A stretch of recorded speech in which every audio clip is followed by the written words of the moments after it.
temperatura, que esto va a ver lo que es la resequedad, que la humedad relativa en la nariz debe ser un 40 o 60%, la humedad, el pH muy ácido, como veamos anteriormente, inhibe la actividad ciliar, la viscosidad del moco nasal, como puede ser algún tipo de droga que va a reducir la acción de los cilios, y los fármacos por vía nasal, la temperatura, que disminuye el movimiento ciliar hasta un 50%. En el sistema inmunológico local de la mucosa nasal, encuentra que la mucosa se encuentra en linfocitos tipo B y tipo T, en una relación de 1:3. En las secreciones nasales vamos a tener la IgA, que va a ser la secretora, que va a proteger contra la entrada de los antígenos y se produce lo que es el tejido submucoso, y su producción va a tener un ritmo circadiano que va a aumentar en las horas de la mañana y va a decrecer por las noches.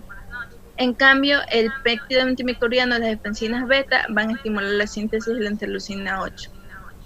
La flora bacteriana desempeña un papel importante para lo que es el mecanismo de defensa local, y el efecto del óxido nítrico y las otras sustancias como las mucinas tienen un interés en la función defensiva.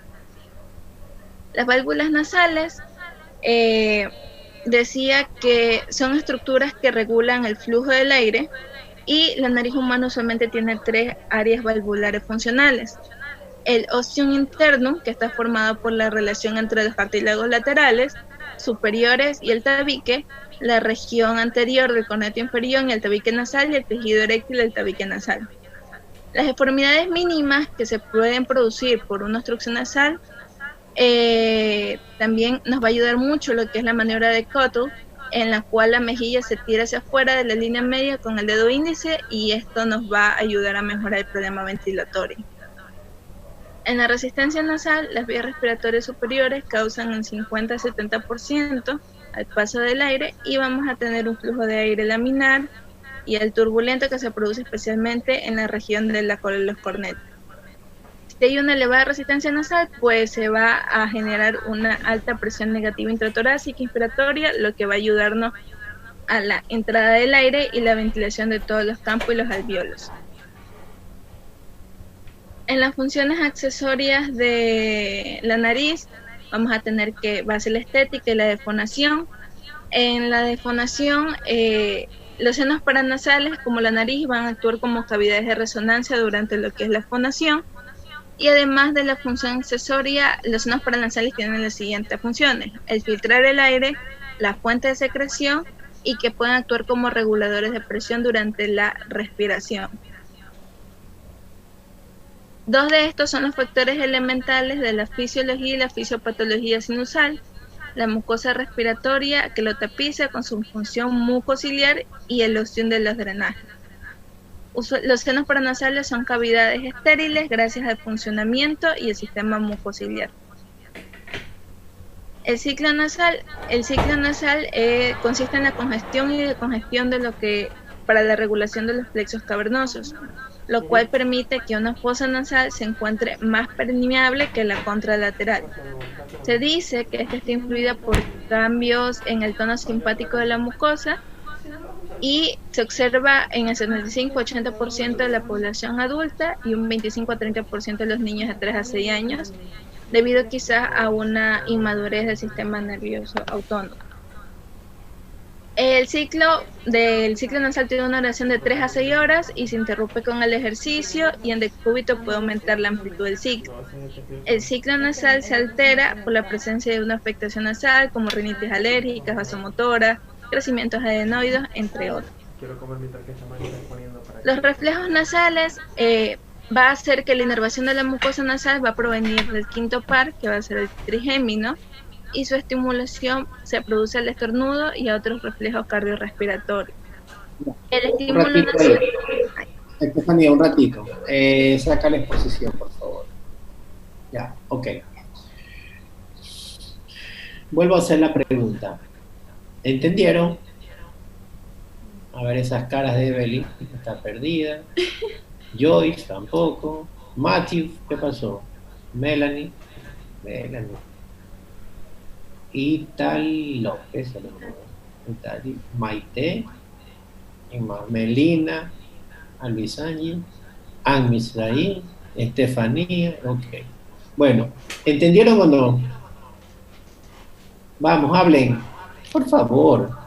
Quiero escuchar. Más o menos, doctor. Lo que pasa es que se corta la transmisión. Entonces es como que uno esté viendo una película. Perfecto. Y uno está enfocado, pero empieza a cortarse y se pierde todo. Muy bien, Andrés.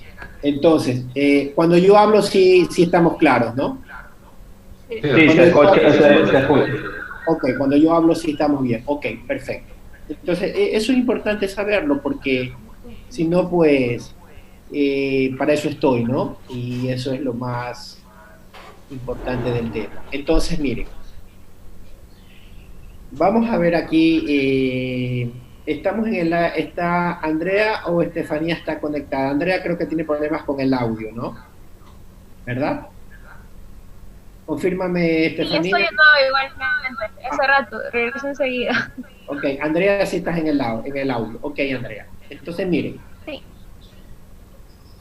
Este tema es aquí donde realmente me apasiona, ¿no? Realmente, ahora vamos a tener que puntualizar esto y vamos a tener que ponerlo en practicidad. Ok. De todos los conceptos que hablaste, Andrea, quiero que tú me especifiques, solamente me menciones las 4 funciones principales de las fosas nasales. Te frisaste. ¿Respiratoria? A ver, despacio, ¿Ahí? vamos. A ver, vamos, 1, ¿cuál? Respiratoria. Respiratoria, ¿ya? Ya, la olfatoria. Olfatoria. Y, o sea, la mayoría de los autores mencionaba esas dos, pero otros también mencionaban la defensiva. Protectora, que es también la de humidificación y la del calentamiento. O sea, pero todas esas no van dentro de la humidificación, el calentamiento y la filtración no van dentro de la respiratoria. Ya. Vamos a aclarar una cosa a cosa, para que ustedes lo tengan muy puntual, ¿ok? Ya, vamos.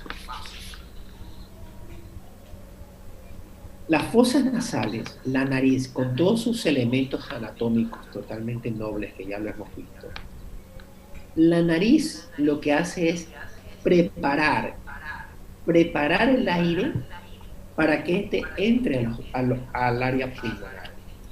Por eso que nosotros podemos vivir tanto en el polo norte como en el polo sur.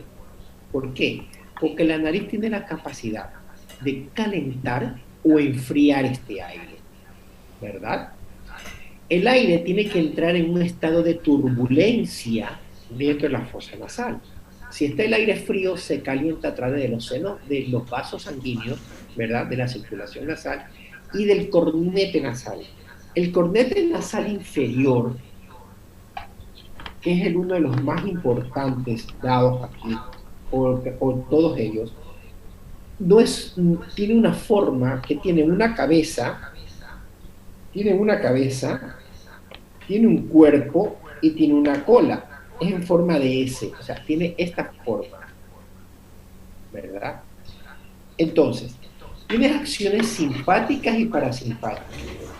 Cuando la cabeza se recoge, la cola se ensancha. Cuando la cabeza se ensancha, la cola se recoge. ¿Para qué? Para hacer este paso de turbulencia del aire y cumplir las funciones laminares de filtración, humidificación, calentamiento o enfriamiento del aire. ¿Ok? No puede entrar directamente, porque ¿qué es lo que le pasa cuando ustedes ven un paciente con un traqueótomo? ¿Qué sucede? ¿Cuál es el principal síntoma que tiene el paciente, el signo clínico de un paciente con traqueótomo? ¿Qué es lo que produce? ¿Qué presenta un paciente con traqueótomo? El principal síntoma. Lo que pasa es que el aire no se filtra. Tiene 2 causas la tos. Primero, por la presencia de un cuerpo extraño y porque el aire pasa sin directamente. sin calentarse, sin... Exactamente. Entonces, Aquí viene la pregunta. ¿Respiramos por la nariz o por la laringe? A ver, realmente el oxígeno entra por la laringe. Porque si tú puedes tener totalmente funcional tu nariz, pero tienes una obstrucción laríngea, que después vamos a ver del cáncer de laringe, de las lesiones de cuerdas vocales, obviamente te morirías y tendrías que hacer una traqueotomía, ¿verdad? Entonces la nariz sirve para preparar el aire para que entre en condiciones óptimas al tracto respiratorio y se produzca el intercambio gaseoso. Ahora, ¿cuál es de los de aquí, de los hombres, que generalmente no pregunto a los hombres, aunque las mujeres a veces me sorprenden, ¿cuál de aquí es amante al vino? Yo, doctor. Bien, dame tu nombre. Andrés. Andrés, déjame buscarte, Andrés. Ayúdame a buscar a Andrés. A ver, Andrés. El de los lentes chistosos. Ah, aquí está Andrés, ya. El que tiene canas, doctor. A ver, Andrés. ¿Tú eres te gusta beber vino o eres aficionado al vino o qué piensas tú del vino? El vino me parece una bebida alcohólica agradable para disfrutar con la pareja, entre amigos, socialmente. Ok. Entonces, Andrés me ha dado esa definición. Entonces, ¿por qué tomó el tema del vino? Porque aquí vamos a tener nosotros la correlación más clara de la función olfatoria de la mucosa, de las fosas nasales, de la nariz. Y esto toma en correlación a lo que mencionó Andrea. Tiene una relación directa ¿con qué? Con el gusto, ¿verdad? Entonces, cuando nosotros cogemos una copa de vino, cualquiera de ustedes lo va a poder hacer. Ustedes cogen una copa de vino y percibimos los aromas, percibimos los olores, ¿verdad? Lo que tenemos un poquito de experiencia, percibimos si es frutos rojos, frutos blancos, vainilla, madera, chocolate, cualquier elemento. Entonces, eso nos da la capacidad a nosotros de la percepción, ¿verdad?, de los olores, de qué estamos captando, y eso se nos queda guardado en nuestra memoria, ¿verdad? Porque si no, no podemos identificarlo. Y automáticamente nuestras papilas gustativas comienzan a secretar, ¿verdad? No es lo mismo tener la percepción de un seco de pollo que la percepción de los pasteles que vendía el chavo en la universidad, ¿verdad? Tenemos esa capacidad nosotros de poder discriminar o discernir los olores. Esa es una función de la nariz fenomenal. Entonces nosotros percibimos y automáticamente decimos, esto es vainilla, esto es mora, esto es fresa. Dime. Por ejemplo, doctor, también se relaciona mucho con los recuerdos. Yo no me acuerdo dónde fue que leí un estudio que, por ejemplo, yo puedo leer una comida y me va a llevar a un recuerdo de cuando yo tenía 8 años que mi abuela me preparaba un estofado específico. ¿Por qué? Porque solamente olí la combinación de los ingredientes y eso ya me llevó al recuerdo en el tiempo. Totalmente de acuerdo. Por eso que dice en la literatura, y esto lo traigo a cotación, que las mujeres tienen mayor capacidad de percepción de los olores, ¿verdad? ¿No? Los que tienen novia o los que tienen novio, los que tienen esposa. Yo que tengo esposa, mi esposa me huele, me dice, tú vienes donde la otra, me dice. O sea, no sé cómo sabe, ¿no? ¿Verdad? O ustedes le dicen al novio, vienes donde la tonta esa, ¿verdad? Entonces, toda esa capacidad ustedes, ¿verdad? Y, mira, a son de broma, claro, a son de broma, esa pregunta la vas a contestar. Porque si te pregunto cuál es la funcional de la nariz, de las 4, 2 me vas a decir, ¿verdad? ¿Sí o no? Entonces, ¿a dónde viene todo esto? Que cualquier alteración que tú tengas, estructural, vamos estructural, desviación del tabique, tumor nasal, poliposis nasal o rinosinusitis, vas a tener afección en esta función de la nariz. La simple gripe, no percibo nada, no tengo gusto, no tengo sabor, porque tienes una afección nasal, ¿verdad? Entonces, toda situación que exista intranasalmente que produzca alteración de las condiciones normales fisiológicas de la nariz y afecciones estructurales de la nariz, le va a conllevar alteración de toda esta parte funcional. Y es donde tenemos que llevarlo a la práctica. Tuvimos el pico más alto de esta pandemia, y una de las afecciones principales que estoy viendo ahora, que se está produciendo alteraciones en el olfato, provocadas por el COVID. Y muchas presentaban como anosmia y como augeusia.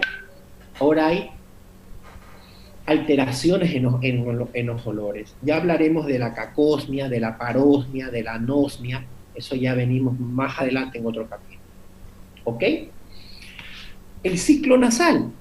Nosotros nunca respiramos por las dos fosas nasales. Siempre tenemos una obstrucción de una fosa y permeabilidad en la otra.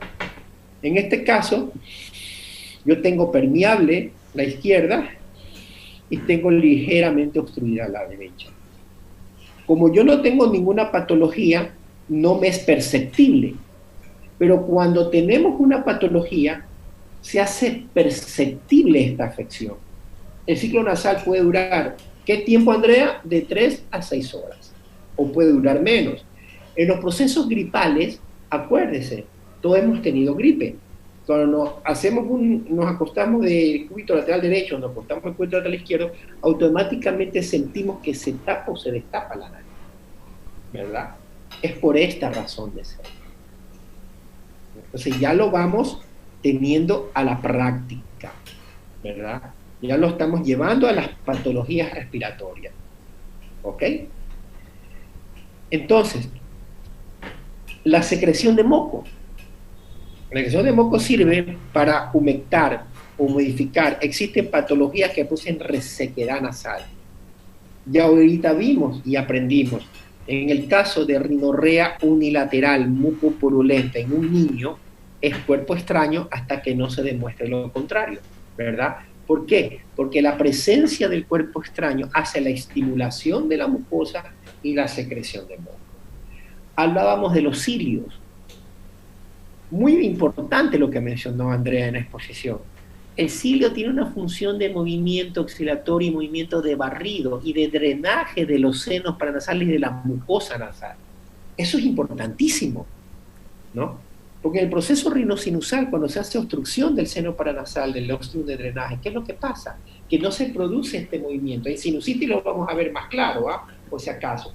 Este movimiento de barrido, ¿de dónde? Desde la base del seno maxilar hacia arriba, hacia el ostium, para que elimine la secreción. Como hay una afección a ese nivel de taponamiento del complejo osteomiatal, no se produce el drenaje de la mucosa. Y por la compresión hay dolor. Pues no es que dar analgésicos desinflamatorios. Lo que tenemos es que decongestionar este seno paranasal, este complejo osteomiatal, para que haya la eliminación de la secreción. Porque los AINES o desinflamatorios producen más bien el síndrome de cilio inmóvil. Porque el problema no es inflamatorio, sino obstructivo. ¿Ok? Estamos claros allí. Entonces, doctor, ¿y la gente que se usa estas maquinitas para recortarse los cilios y eso ahora bueno, sí, es malo? Claro, ya aprendimos hoy día, el de hoy, la tarde de hoy. Se llaman vibrisas. Son las vibrisas, ¿verdad? Entonces, más adelante vamos a ver las infecciones de la fosa nasal, que estas vibrisas tienen, es un folículo piloso, tiene una base, tiene un bulbo, ¿verdad? Y hay muchas personas que tienden a arrancárselas. Entonces, ¿qué pasa al arrancárselas? Tú alas, dejas vertido el bulbo, ¿y cuál es la bacteria que generalmente tenemos todos en la piel? El estafilococo. Entonces el estafilococo entra y produce la infección, la vasculitis. Y no nos olvidemos que manipular la punta nasal tenemos un serio problema, porque nos vamos directamente al seno cavernoso, por la irrigación que tenemos directamente en la fosa nasal, ¿verdad? Andrea habló de otro tema muy importante, que es la válvula nasal. La válvula nasal es cuyo elemento que no respetan los cirujanos. No tengo nada en contra de mis amigos los cirujanos estéticos, son mis grandes amigos, los quiero mucho, trabajo con ellos hartísimo, pero algunos no respetan. Entonces se llevan ya aprendieron ustedes lo que es el cartílago lateral, ya aprendieron ustedes lo que es la crura medial y los cartílagos laterales. Entonces, está entre el tabique, el cartílago lateral y la columela. Entonces, cogen bien y cortan eso y la nariz queda pinzada. Muchas narices, no sé si ustedes han visto, que tienen como un orificio, una depresión aquí a este nivel. Entonces, la nariz no respira. Entonces, hay una depresión de la válvula nasal. Y el paciente te dice, no respiro, doctor, me duele la cabeza. Y habló del signo que no recuerdo ahorita porque ya se me fue recordarme lo que hablaba Andrea. ¿Cómo? Exactamente, ¿qué haces? El movimiento involuntario de la cara, ¿para qué? Para poder entrar el aire, ¿sí o no? ¿No? Entonces, qué bonito, ¿verdad? Exacto. Ajá, así es. Entonces, qué bonito, ¿no? ¿Cómo entendemos la nariz ahora y para qué sirve la nariz? Entonces, ¿para qué sirve la nariz? Para que sepa que tu esposo cuando llega borracho, sepa cuando tu novio viene de otro lado, qué es lo que viene comiendo. Entonces, vamos, puntualizando ahora sí, Andrea. ¿Sí? Vamos. Quiero que me digas las 4 funciones principales de la nariz, que eso es pregunta de examen.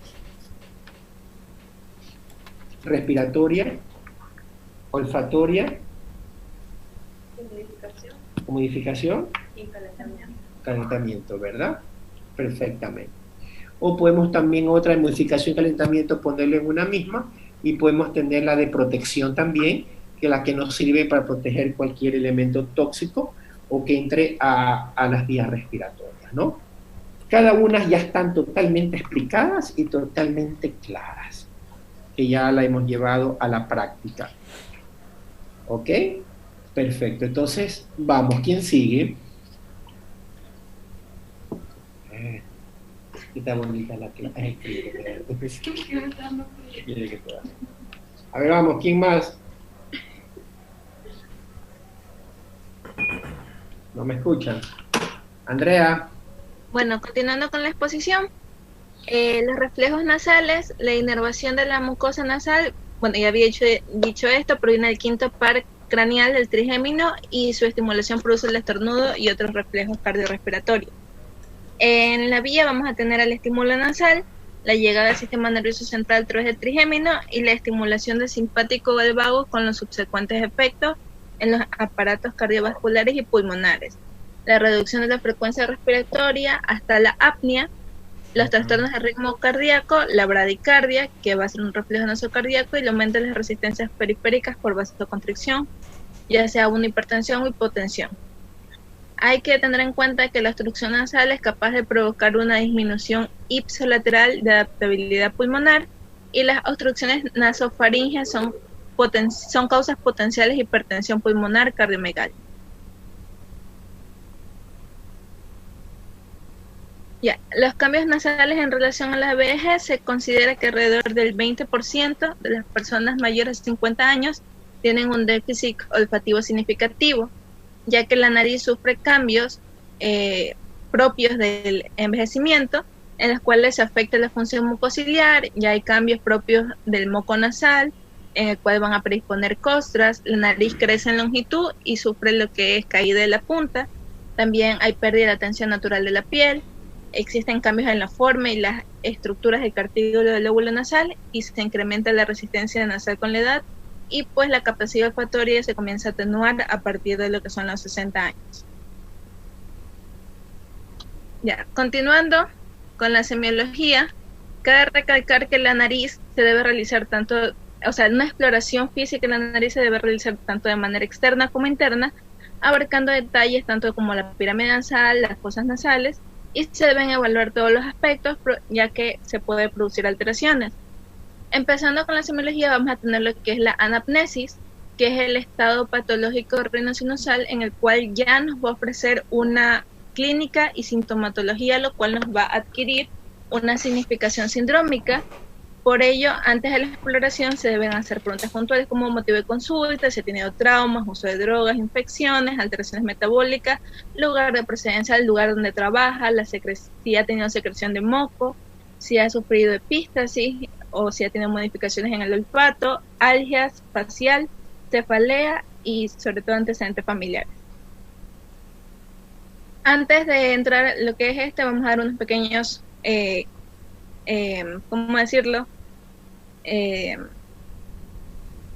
Unos pequeños conceptos de los síndromes que más vamos a ver, empezando con el síndrome obstructivo, que se va a dar por la disminución de la permeabilidad de las membranas. Puede tener una causa exógena como endógena. Entre las causas exógenas pueden ser lo que son los cuerpos extraños, y en las causas endógenas lo que son las malformaciones. También vamos a tener lo que es el síndrome hemorrágico, en el cual va a ser la salida de sangre, también conocido como epístasis, y decía que pueden haber grandes cantidades, o incluso también pueden haber pequeñas cantidades, y también pueden estar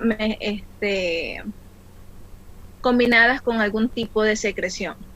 También vamos a tener el síndrome secretorio, que se va a dividir en tres: en acuosa, mucopurulenta y costroide. La acuosa se va a deber por un aumento de la actividad glandular y la transudación de los capilares, en el cual va a ser el lagrimeo. La mucopurulenta ya más se va a dar por infecciones bacterianas. Las fosas nasales podría ser un ejemplo, un cuerpo extraño. Y la costroide, que se va a dar por la atrofia de la mucosa nasal, porque va a haber una disminución de la actividad secretora y se va a acompañar de un olor fétido. El síndrome sensorial olfativo se va a dividir en dos: en trastornos tanto cualitativos como en los trastornos cuantitativos. En los trastornos cualitativos vamos a tener los principales, como lo que es hiposmia, que es la disminución del olfato; anosmia, la abolición; hiperosmia es la capacidad aumentada del olfato, sobre todo hablando de algo fisiológico como lo es el embarazo. En los trastornos cualitativos vamos a tener principalmente lo que es la cacosmia, que es la percepción de malos olores, y esto decía que podía ser tanto subjetiva como objetiva. La subjetiva es cuando es percibida del propio paciente como un proceso inflamatorio rinosinusal, o la objetiva, que ya es percibida por las personas que rodean al paciente y ya podría ser una rinitis atrófica. Esos conceptos ya están totalmente claros. No voy yo a detenerme en explicar qué es la hiposmia, anosmia, cacosmia, hiperosmia. Eso ya lo saben, igual puede ir en el examen, pero lo importante es que se tenga claro el concepto para poder entender la sintomatología o la manifestación de este síntoma, que están ligados a ciertas patologías respiratorias y paranasales, ¿verdad? O sea, yo creo que eso ya es concepto desde el primer año de medicina. No nos vamos a detener ahí, sino que ya cuando veamos patologías, por ejemplo, sí, una rinosinusitis crónica puede provocar una anosmia, o también una hiposmia o una parosmia, o puede conllevar a una cacosmia. Entonces ya sabemos qué es cada concepto de eso, ¿verdad? Eso quede puntual y clarísimo, porque eso nos va a conllevar a correlacionar la sintomatología en cada patología que vayamos a ver de hoy en adelante, ¿ok? Continúa, mijita. Ya. De ahí vamos a tener lo que es la inspección y la palpación. Es muy importante primero tener una correcta iluminación, y primero vamos a empezar con la inspección de lo que es la pirámide nasal. Vamos a evaluar lo que es la morfología de las estructuras, tanto del hueso como de los cartílagos alares y triangulares. También la presencia de formalidades como la nariz en silla de montar, esta imagen de aquí, o la letorirrinias, que es la desviación de la nariz de la línea media. Espérate, mijita. Se llama laterorrhea. Laterorrhea. Laterorrhea es la lateralización de la estructura nasal. La silla en montar ya vamos a verla cuando veamos trauma nasal, cuando veamos sexo septal, hematoma septal, etcétera. ¿Ok? Ahorita solo menciónalas, porque cuando veamos esas patologías tienen que hablar de cada una de estas alteraciones. Continúa. Ya. Y también podemos identificar alteraciones como tumefacción y edema. También es importante hacer una inspección de la base nasal porque vamos a poder valorar lo que es la simetría y la permeabilidad tanto de las ventanas nasales como del borde anterior del tabique nasal y el eje de la punta.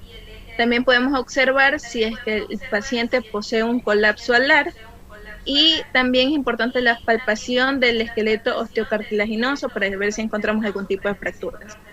Para poder evaluar una posible afección sinusal, se dice que se va a palpar el ángulo el punto de Ewing decían, algunos decían el signo, que decía que al nivel del ángulo superinterno de la órbita, y para percutir los senos se iba a dar el punto supraorbitario y el infraorbitario, que en el supraorbitario vamos a tener la pared anterior e inferior del seno frontal y el infraorbitario la pared anterior del seno maxilar. Ya.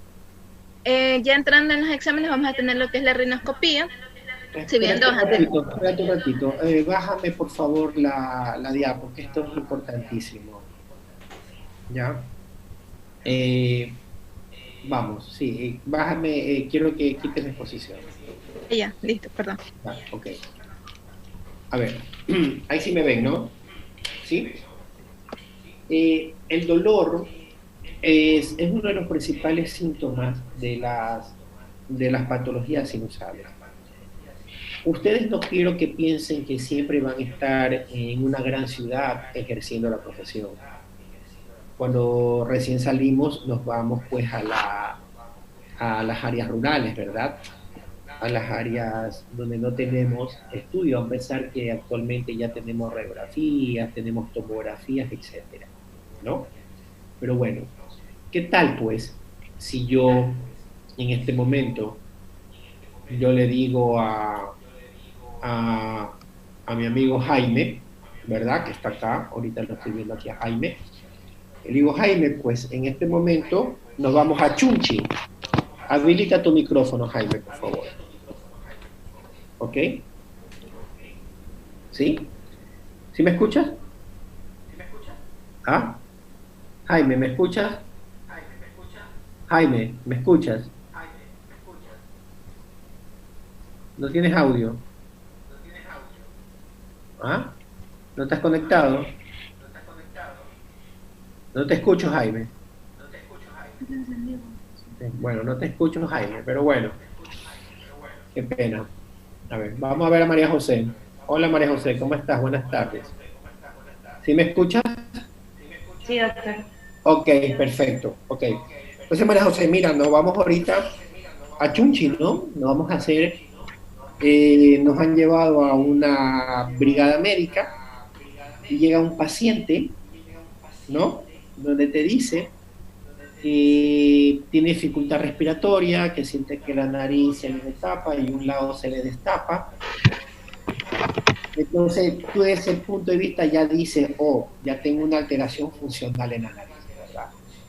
Y el paciente dice que tiene dolor en la cara.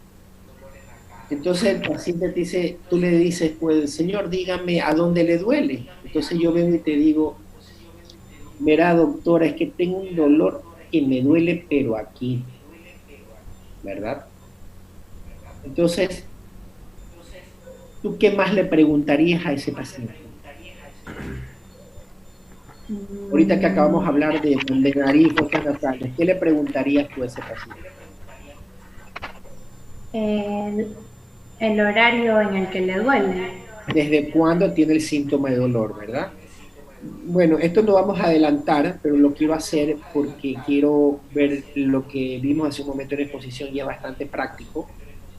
Ya vamos, cuando veamos rinosinusitis, vamos a poner en práctica esto. Bueno, sí, doctora, cuénteme, le cuento que me duele realmente en las mañanas, tengo un dolor aquí, pero bien fuerte, como que me pesa. Ya. ¿Qué más me preguntarías? Si hay secreción de moco o de sangre. Ya, sí, doctora, tengo una secreción como amarilla, pero sí, a veces siento mal olor, doctora. Como que me apesta el moco. ¿Ya? ¿Qué más preguntaría? Si ha presentado tos. No, doctora, no tengo tos. ¿Qué más? Vamos, ¿qué más? Más bien te cuento, ¿eh? Ya mismo llegas al diagnóstico. ¿Te frisaste? Mm, ¿Te frisaste? No. No. ¿Sí? ¿Necesitamos? Ya, ok, perfecto. Entonces, ahora tú tienes que determinar. Tú ya estás sospechando. Tienes obstrucción nasal, tiene una secreción mucopurulenta, tiene cacosmia, tiene dolor. Entonces, estás pensando en un proceso rinosinusal. Pero no tenemos rayos X, ¿verdad? Y el tomógrafo tampoco hay en el pueblo. El tomógrafo está a 12 horas de distancia, ¿verdad? Entonces vamos a examinar a este paciente y determinar, yo presumo, que este paciente tiene un cuadro rinosinusal, una rinosinusitis. Entonces yo voy a hacer lo siguiente, voy a determinar probablemente de dónde es el problema, ¿verdad? Entonces yo vengo y hago estos puntos dolorosos y le hago aquí. ¿Le duele aquí, señor?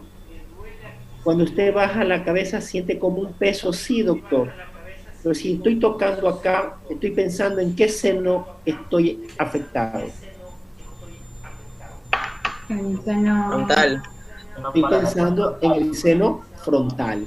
Perfecto. Yo le digo al paciente, si yo lo cojo y le hago acá, estos puntos de aquí, le digo, ¿le duele? Y bajo la cabeza y me dice, siente como, algo como que se le va hacia adelante. Estoy pensando de a dónde tengo la afección. maxilar. Maxilar. Seno maxilar, ¿verdad? Si toco la parte interna del ojo y hago hacia arriba, es probablemente que esté pensando en el La fenoidal nasal. o etmoidal, ¿verdad? Tengo hacia posterior. Entonces, es importantísimo ver la estructura de su nariz, examen externo, ¿verdad? Ya habló tu compañera si la nariz está desviada hacia un lado, que es la laterorrinea, si tengo una depresión del trisaje. Si Nariz tengo una así de depresión, Montaner. exacto, si tengo una depresión del dorso nasal, o tengo una estructura, una mala estructura de mis fosas nasales, etc. Aparte, el examen físico externo, una sintomatología de la misma, ¿verdad? Okay. Entonces, estas herramientas les sirven a ustedes para tener la presunción clínica, porque los diagnósticos de las patologías tienen que ser clínicos. Los medios de diagnóstico son de apoyo para poder tener un diagnóstico definitivo, pero no por eso podemos dejar de diagnosticar a un paciente clínicamente, ¿ok? ¿Sí? ¿Sí? Dígame. Sí, por favor. Ya. No te preocupes. Ya. Ok. Entonces, ese es el tema. ¿Ok? Entonces ya estamos haciendo la parte semiológica de cualquier patología de senos panasales y nasales. Ahora, iba a hablar la compañera de ustedes de la rinoscopía. Vamos a ver qué tanto se puede ayudar acá, porque eso yo lo hago en práctico, hago un taller de ese tema. Pero ahorita como no estamos presencial, vamos a ver cómo lo podemos hacer de manera más práctica con respecto a lo que explique tu compañera, ¿ok? Vamos a escucharla y ver qué podemos hacer. Y si no, pues yo me guiaré o me adaptaré, creo que tengo un trabajo por aquí, a ver si yo proyecto otro día un video de esto, para que sea más práctica la rinoscopía, ¿ok? Bueno. Quiero que todos participen, no los quiero estar buscando a cada uno de ustedes. Por favor, vamos a interactuar, si no se nos hace pesada la clase. A pesar que ha transcurrido tanto tiempo, no nos hemos dormido, ¿ah? A pesar que ya mismo vamos a terminar. Bueno, vamos, continuamos con Andrea o con Estefanía, cualquiera de las dos. Doctor, una pregunta antes de continuar. Dime, mijo. ¿Qué mencionó sobre los puntos dolorosos dependiendo de dónde? ¿Quién me está hablando? ¿Quién está hablando? Fabián Vasco. Dame tu nombre. Iván. Fabián. A ver, ¿qué fue, Iván? Dime, buenas tardes. Buenas Dime, tardes. mijo. Mencionó puntos dolorosos de acuerdo al seno donde está ubicada la afectación. En este caso, el seno esfenoidal también tendría un punto doloroso, ¿y dónde? Generalmente, a veces, vamos a aclarar esto, ¿no? No te olvides que aparte del punto doloroso es más que nada la sintomatología, ¿verdad? El esfenoidal es muy complicado por anatomía, tú sabes que está más hacia atrás, más posterior, ¿verdad? Se dice en la literatura que generalmente si tú haces aquí, parte interna del ojo hacia adentro, ¿no? Hacia arriba, porque tienes frontal acá, el esfenoidal no te olvides que tiene las alas de murciélago, ¿no? Realmente acá, ahí, aunque se confunde mucho con el etmoidal posterior. Pero, más que nada, como dijo tu compañera, si tú tienes esa rinorrea posterior, ¿verdad? Pues eso es importante hacer la práctica. Lo que nosotros bajamos, hacemos el examen de orofaringe y vemos que el moco chorrea por atrás en la risinusitis posterior. Es clarísimo, se ve la rinorrea posterior así, atrás en la orofaringe. Entonces sospechamos de que probablemente tenga una sinusitis de este tipo esfenoidal o etmoidal posterior, más el dolor facial, ¿sí? No es solamente un signo o un síntoma. Pero lo más característico son los frontales, maxilares y algo a este nivel etmoidales interiores y posteriores y algo de esfenoidal aquí. Nada más. Y el frontal. Listo. Vamos. ¿Alguien más? Dime. Yo, María José Freire. ¿Quién? María José Freire. ¿A dónde estás? Déjame buscar. Esto de aquí es complicado. ¿Cómo se llama? María José Freire. Vamos a buscar esto más adelante. Ayúdame, María José. Yo soy la mala. Hola. Dime, María José, cuéntame. Doctor, ¿cómo es la maniobra para poder observar la rinosinusitis posterior? Y usted mencionó que hay que hacerla... Sí, tú al paciente estás examinando de frente, ¿verdad? Ya vamos a hablar de rinoscopía. Siempre se examina en otorrinolaringología oído, nariz y garganta, ¿verdad? Entonces el paciente te viene con dolor, que secreción, mucopurulenta. El paciente te dice que a veces al sonarse el nariz siente que se le va hacia atrás. Entonces tú estás sentado, el paciente le haces abrir la boca. Ya vamos a hablar de eso, no sacar la lengua, jamás sacar la lengua. Y con un depresor lingual tú ves el moco hacia atrás. Un ratito. Miren.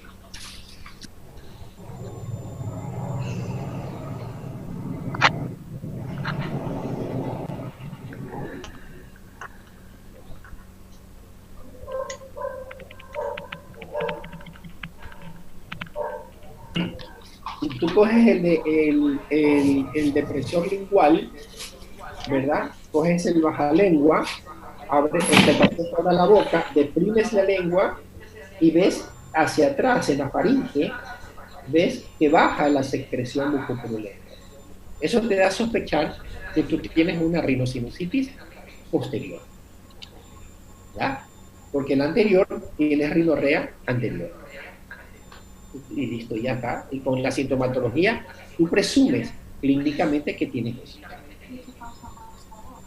Obviamente, efectivamente, vale la pregunta, ¿cómo te llamas? La pregunta de Nicole, está diciendo, ¿y eso produce trastorno del sabor? Claro, porque una de las principales patologías o afección que vimos en la fisiología nasal, que es lo que produce la alteración cuando tienes trastorno de la mucosa respiratoria, produce trastorno de la olfacción y produce trastorno del gusto. Exactamente.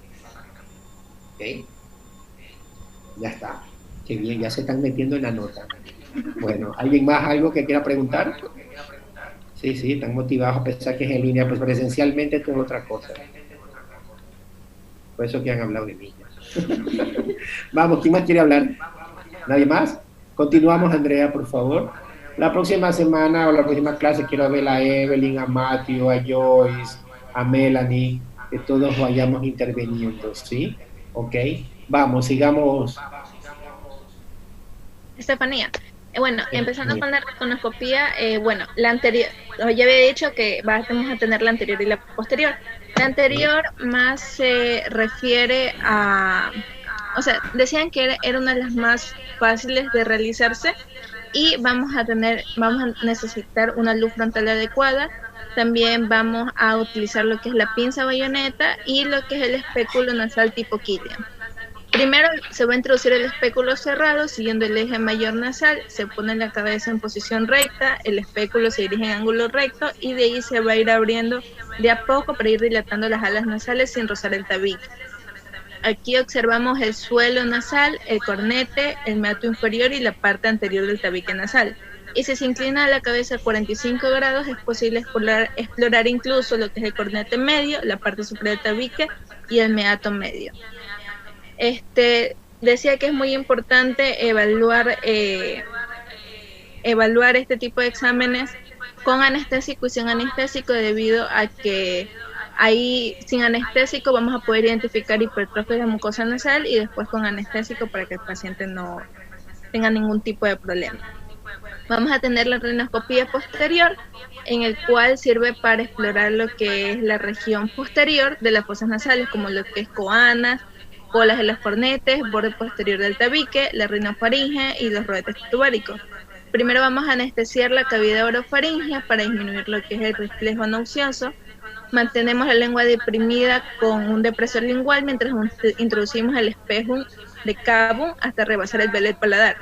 Hay bases de lengua que son extremadamente fuertes, por lo cual no se va a poder colocar el espejo y vamos a ayudarnos por unas sondas, o también conocido como retractores de velo, para tensionar hacia adelante. Aquí vamos a tener el cornete superior, el boomer, el cohete medio, el cornete inferior y lo que es el rodete tubario. La diafanoscopía de transiluminación, esto más se utiliza para evaluar lo que son los senos paranasales y vamos a estar en un cuarto oscuro con una fuente de iluminación. Si es para senos maxilares, vamos a utilizar lo que es la máquina en los labios, y si se encuentran ventilados se va a iluminar, como vemos en la imagen. Y si ya es frontalmente, los senos frontales se lo colocaba por debajo de los senos frontales, y si van a iluminarse se encontraban ventilados.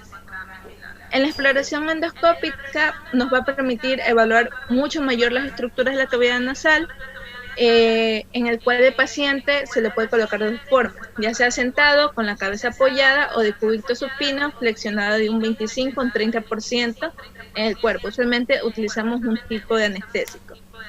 Aquí vamos a utilizar dos tipos de visiones, la del 30 y de 70. Primero empezamos con la exploración de 30, en el cual vamos a humedecer la lente en una sustancia jabonosa, en el cual podemos evaluar primero lo que es el vestíbulo nasal, la porción anterior del septo y la cabeza del cornete inferior. Y una vez sobrepasada la cabeza del cornete inferior, vamos a dirigir el endoscopio hacia atrás y hacia arriba para poder visualizar el Eiger nasal, la cabeza del cornete medio y el meato inferior. Siguiendo el suelo nasal podemos ver el cornete inferior, el arco coanal y la rinofaringe o cabo. Y si tenemos una visión de 70, podemos ver las fosas nasales, el cornete superior y el receso sigmoidal. Aquí tengo unas imágenes para que puedan medio visualizar lo que es el septo nasal, el cornete medio, el cornete inferior y la fosa nasal izquierda. Acá tenemos otra que aquí vamos a encontrar el tabique y el cornete inferior. Okay. Bueno, ya, ahí nomás, espérate un ratito, ya, cierra nomás. Ok. Bueno, qué guapo que me veo, ¿no? Ojo. Bueno, esto es un frontoluz. Hay diferentes tipos de frontoluz. Bueno, este es uno de los, se puede decir, no tan moderno, pero los que utilizamos para consulta. Hay otros también, en algún momento se los podré enseñar. Y realmente un otorrino, si no tiene frontoluz, pues no puede realmente realizar su trabajo, ¿no? Es importante conocer que ahí está el frontoluz, que la rinoscopía se tiene que hacer con este elemento que es el espéculo nasal. Yo generalmente les enseño a ustedes a usar el espéculo nasal y esperemos que esto se dé muy pronto. El espéculo nasal, pues, tiene una parte, la que es la valva. Uno tiene que tener mucha practicidad en introducir y que no produzca el dolor al paciente y abrir el espéculo. Y de esta manera vamos a reconocer los elementos principales de la nariz. Eso ya lo vamos a hablar más adelante, reconocer el septum nasal, la mucosa nasal, el cornete inferior, etc. La rinoscopía posterior se hacía antes, que era con un espejo laríngeo, un espejo de Clark. Se calentaba el espejo, se deprimía la lengua y se miraba hacia atrás. Pues realmente eso en la actualidad ya no lo hace ningún otorrino, ¿no? ¿Por qué? Porque en la actualidad nosotros ya tenemos, su compañera habló de la endoscopia. Entonces la endoscopia nasal es la que realmente ya nos ayuda en la actualidad para poder dar un diagnóstico más veraz y fidedigno de las patologías respiratorias. También tengo trabajos de eso que ya les pasaré en algún momento y listo, ¿no? Esa parte yo quiero que la dejemos allí porque eso yo me voy a encargar de dar un compendio de eso y una practicidad de lo mismo, porque así hablado no es el concepto. Esperemos que esta pandemia baje y lo podamos hacer rápido con la colaboración de algún amigo. Y ustedes hacemos aquí un video, un examen y listo, y lo proyectamos, ¿no? Sin ningún problema. Creo que hasta aquí es el tema de hoy, ¿verdad? Sí. Ok. Espérense un ratito que quiero ver algo muy importante.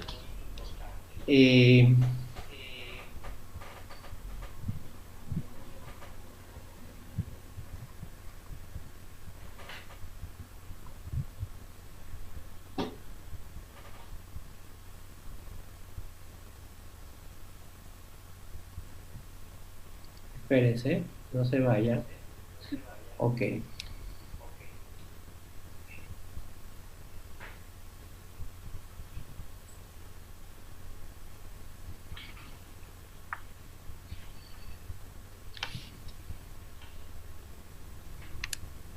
Ya. Ahora pongo compartir pantalla aquí, ¿verdad? Ya. Perfecto. Entonces, el día de hoy, ¿sí están viendo eso? ¿Sí están viendo? Sí, doctor, sí. Perfecto. Entonces, según este listado de hoy, pues hemos visto claramente embriología, anatomía, fisiología, semiología de nariz, nasales, muy bien a Estefanía y a Andrea con la ayuda de Estefanía, pero bueno, igual la vamos a considerar muchísimo en exposición. La próxima clase tenemos ya senos paranasales, enfermedades infecciosas, inflamatorias, agudas y crónicas. Vamos a hablar de rinitis alérgica. Por favor, dentro de rinitis alérgica, quiero rinitis alérgica, la clasificación actual de rinitis alérgica, por favor, ¿sí? La actualización. Si hablo del anterior, no importa, aquí nosotros hacemos nuestras acotaciones. Inflamatoria, no me van a hablar rinitis aguda tal, rinitis alérgica crónica es porque tiene más tipo de evolución, no. Me van a hablar de los estadios, de los síntomas en la etapa temprana y en la etapa tardía de la rinitis alérgica. Vamos a hablar de la sintomatología de la misma y las complicaciones de la misma. ¿Okay?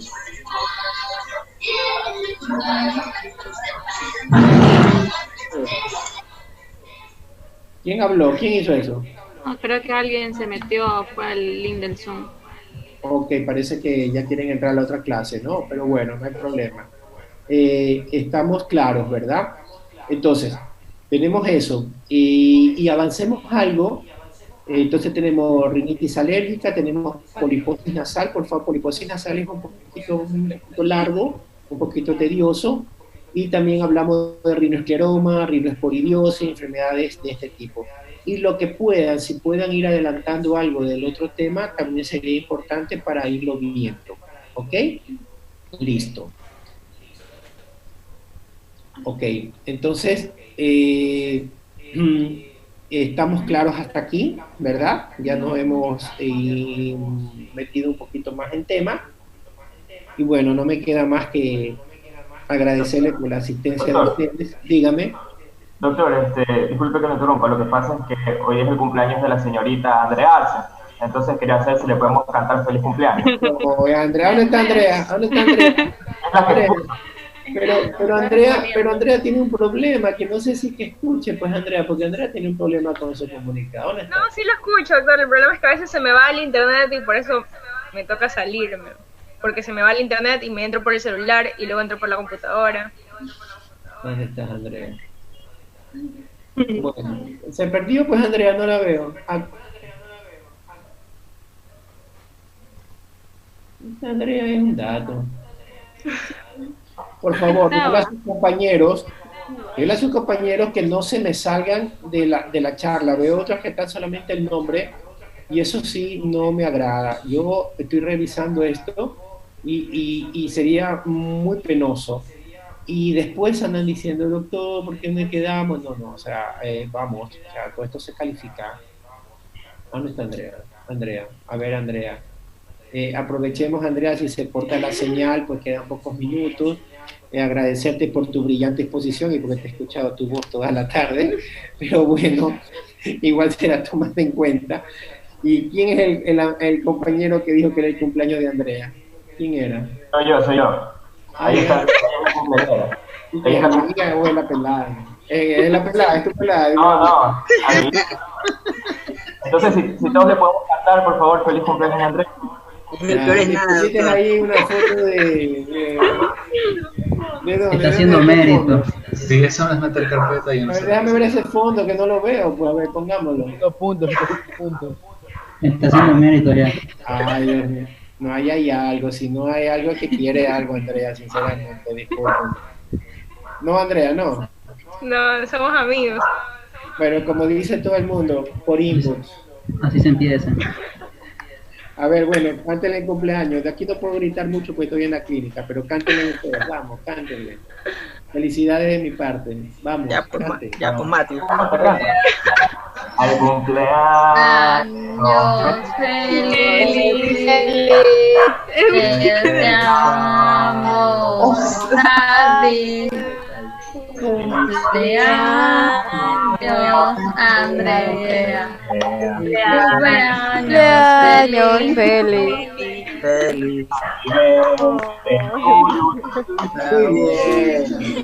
Si no te acepto antes, yo creo que hoy día sí te acepta, te lo juro. ¿Y vos, Andrea, sí o no? No lo acepto. Somos amigos. ¿Tienes novio? Dicen, ¿cierto, Andrea? Mati, no hay problema. Bueno. Mati, el que tiene novio. También tiene novio también. Molesta, pero no impide. Bueno, chicos, realmente ha sido un gusto. Esperemos actuar más. Bueno, ya están viendo cómo son las clases virtuales, pero en presencia es mejor. Pero bueno, no queda más que agradecerle la presencia de ustedes. Sin ustedes no existe la materia y sin ustedes no puedo estar dando clases. Por favor, preparen el tema y vamos a estar en constante comunicación por medio de Fátima, ¿ok? Y listo, nos veremos la próxima semana, ¿sí? Buenas tardes. Gracias, doctor. Igualmente, gracias, doctor. Muy bien. Buen provecho. Gracias. Gracias, doctor. Gracias, doctor.